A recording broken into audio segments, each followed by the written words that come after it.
Շարունակում ենք հաղորդումը եւ առողջության բանաձևն է մեր եթերում։ Այս պահին իմ հյուրն է կլինիկական հոգեբան Աննա Բաբախանյանը, ով սիրով համաձայնել է պատասխանել հոգեբանության եւ հոգեբանության օգնության մասին հաճախակի տրվող հարցերին։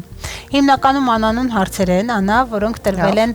մեր հեռուստադիտողների կողմից կամ միտում կա հաճախակի այսպես շփոթմունքների, որը կարելի է լուսաբանել, եթե դեմ չեք։ Գնացինք։ Իհարկե, այո։ Շատ լավ։ Հոգեբանը եւ հոգեբուժը ինչով են իրականում տարբերվում միմյանցից։ Հոգեբուժը բժիշկ է, որը նշանակում է դեղորայք, ինքը ունի բժշկական կրթություն, հոգեբանը չունի բժշկական կրթություն, դրանով տարբերվում են, որ հոգեբանը աշխատում է խոսքով եւ փսիխոթերապիաներով։ Շատ լավ, այդ հարցը շատ են տալիս հոգեբանը, դեղամիջոց չի նշանակում, նշանակում հոգեբուժի կողմից հոգեբանը, դա մենթալ առողջության, զրույցների եւ թերապիաների մասին է զրույցով։ Ինչու են շատ մարդիկ խուսափում հոգեբանի մոտ գնալուց, եթե գիտեք պատասխանը, չնայած որ հասկանում են իրականում օգնության կարիքը, բայց այնուամենայնիվ չեն դիմում։ Ես կասեի, որ ժամանակ առաջ, այո, կարող է խուսափում էին, մտածում էին, որ ինչ որ հոգեկան խնդիրներ ունեն, եթե գնում են հոգեբանի մոտ, բայց այս վերջի տարիները ես կասեի արդեն մարդիկ ճիշտ ինֆորմացիա ունեն, որ հոգեբանի դիմելը դա բացարձակ դրա հետ կապ չունի։ Դա բոլորս ունենք կարիք։ Այո, ունեն ինչ որ խնդիրներ, որ ուզում են լուծել, հասկանալ, ճանաչել իրանց եւ իհարկե կարելի է դիմել։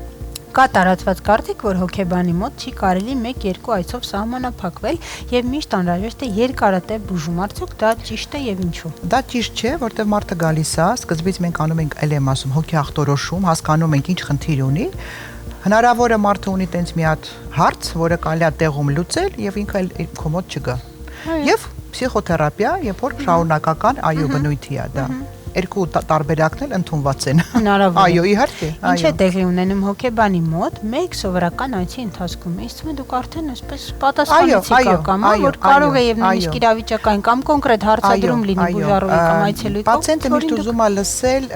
ինչ տարբերակներ դու ես առաջարկում, հա, եւ ինչ օգնություն ես առաջարկում, ինչ ճանապարհ ես ցույց տալիս։ Իսկ հոգեբանը խորհուրդներ տալիս է։ Ոչ իհարկե, հա, խորհուրդներ չենք տալիս, ոչ։ Հոգեբանը միայն ծանր խնդիրներ ունեցող մարդկանց համար է, թե կարող է օգնել նաև առօրյա խնդիրների դեպքում, օրինակ հարաբերություններում, աշխատանքում կամ ինչ-որ անհանգստության դեպքում։ Հոգեբաները աշխատում են ավելի հեշտ դեպքերի հետ, կլինիկականը մի քիչ ավելի շատ բուժական մասի հետ է, մի քիչ կարող են այնտեղ ավելի վատ դեպքեր, ավելի ծանր դեպքեր լինեն, բայց հոգեբանը ոչ իհարկե, դա կարող լինի ուղղակի ինչ-որ կյանքի խնդիրներ, որը դիմում են հոգեբանի։ Օրինակ, եթե միջանձնային խնդիրներ ունի մարդ կամ պիտի որոշում կայացնի, որի մեջ դժվարանում է, հենց էլ կարող է դիմել հոգեբանի։ Իհարկե, այո։ Ինչպես կարող է մարդ հասկանալ, որ իրեն իսկապես հոգեբան է պետք եւ ոչ թե պարզապես ընկերոջ հետ զրուցել կամ պարտադիր ինքնուրույն լուծել։ Այդ հարցը շատ են տալիս, ընկերը շատ լավ բան է, որը կարող է աջակցել, կարակ իրան խորհուրդ տալ, միասին կողքը լինել, բայց հոգեբանը արդեն մասնագիտորեն է մոտիկանում այդ հարցին եւ ուղղակի աշխատում է մարդու հետ, ոչ թե խնդիրն է լուծում իր, խնդիրը լուծում է պացիենտը։ Հա, իսկ ընկերը կարա միասին լուծում գտնեն, կարան մտածեն, կարան աջակցեն, դա լրիվ տարբեր աշխատանքներ է։ Եւ հետո, գիտեք, ինձ թվում է, որ յուրաքանչյուր մարդ միևնույն է հենվելու է իր փորձի վրա։ Երբ խորհուրդ է տալիս, իհարկե կարող է ամենաբարի միտքը եւ միտումն ունենա խորհուրդ տալու, բայց միևնույն է, ինչ որ իր փորձի վրա է հենվելու, այնպես որ հոգեբանը ձեզ այդ նեյտրալ չեզոք է, իհարկե, եւ մասնագիտական։ Այո։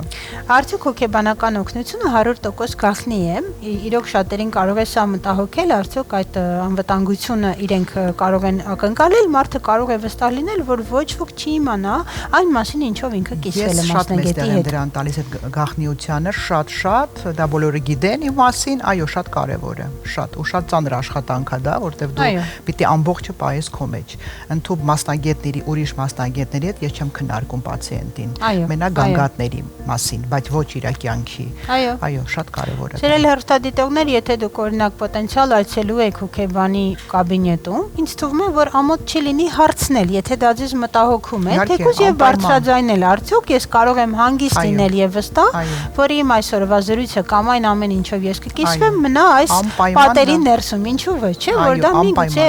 իրոք մասնագետին էլ փոքրիկ հաղորդագրություն լինի, որ դա կարևորում է իր այցելում։ Շատ լավ։ Որոնք են ամենատարածված սխալ պատկերացումները կամ առասպելները, որոնք մարդիկ ունեն առհասարակ հոգեբանության կամ հոգեբանների մասին։ Շատ անգամ մտածում է, որ եթե գնում ենք հոգեբանի մոտ, դա ուղղակի լինելու է զրույց։ Ասում են ինչի՞ ժամանակ գնամ, եթե կարող եմ ուրիշի հետ խոսել, հա։ Այդ իհարկե սխալ մոտեցում է, որտեվ հոգեբանը չի զրուցում ուղղակի։ Ինքը աշխատում է ձեր անձի հետ, հա։ Ցույց է տալիս ձեզ դուք ինչ խնդիրներ ունեք եւ ինչ խնդիրներ կան լուծումներ։ Մնացածը ձեր խնդիրն է, դուք կարա գնաք, հետո ուրիշ ձև վարվեք։ Բայց դա ուղղակի զրույց չի, այդ ամենասխալը երևի, որ ասում են։ Սովորաբար, այսինքն այդ հարցադրումներն էլ իրոք պրոֆեսիոնալիզմ են պահանջում եւ նույնիսկ տրված հարցերը փորձում են վերհանել, վերծանել այն ամենը, ինչ ավելի խորքում է թաքնված ու դժվար կլինի մարդուն ուղղակի զրույցի միջոցով, չգիտեմ, ջրի երես հանել կամ լուսաբանել։ Այո։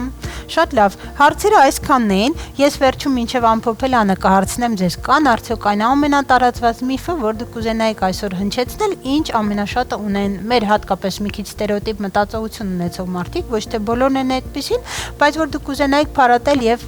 մեկնաբանել։ Երևի ամոթը։ Հա, որտեվ շատ անգամ ասում են ամոթ է գնալ, հա, ամոթ է գնալ, ինչ կասեն իմ մասին, ուրեմն ես չեմ կարողանում, ուրեմն իմ մոտ չի ստացվում, ուրեմն ես խնդիր ունեմ, ինչ որ արտառոց, որ գնում եմ մասնագետի մոտ, բայց դա բացարձակ տենց չի։ Հա, մարդ կարա իրականում ունենա մի փոքր խնդիր, ուղղակի ուզենա մասնագետի հետ միասին իրան ճանաչի եւ իր խնդիրը լուծի, հասկանա իրան ինչա պետք ապագայում, ոնց է ինքը վարվելու, հետո շատ կարեւորը վարքագիծը։ Երևի դրա մասն է շատ կարեւոր էր ասել, որ մարդը ոնց է անելու վարվելու վարքի միջոցով, մենակ ասել հասկանալը քիչ է, հետո քո վարքը պիտի ցույց տաս, թե դու ինչ ես ուզում անել, որտեղ շատ անգամ վարքով ես ցույց տալիս մարդկանց վերաբերմունքը, հասկանալը, իմանալը, ճանաչելը, հետո այստեղ հոգեբանը շատ օգտակար է, որ օգնում է ճիշտ վարքագիծ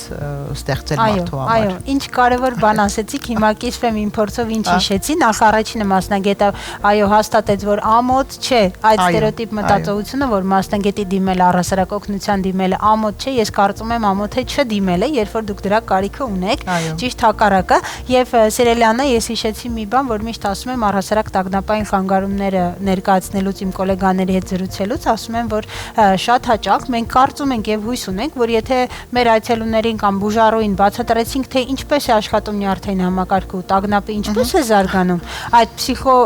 կրթությունը, հա, որ ասում են, ապա դա լրի բավարար է, որ ինքը այդ վիճակի մեջ այլևս չընկնի ու դուրս գա։ Այնինչ այդպես չէ։ Այդ նույն ռացիոնալիզացիա կոչվածը կամ եթե մարդ գիտական նյութեր է կարդում կամ շատ լավ հասկանում է նեյրոբիոլոգիական process-ները, միևնույն է դա բավարար չէ։ Կարևոր է շատ հասկանալը, բայց իրավիճակը հաղթահարելու համար կարևոր չէ, այնպես որ դուք հենց փաստեցիք իմ ասածը։ Շնորհակալ եմ շատ հետաքրքիր հարց ու պատասխանի համար։ Հիշեցնեմ, որ իմ զրուցակիցը կլինիկական հոգեբան Աննա Բաբախանյանն էր, ում հետ մենք չէ, մասնագետը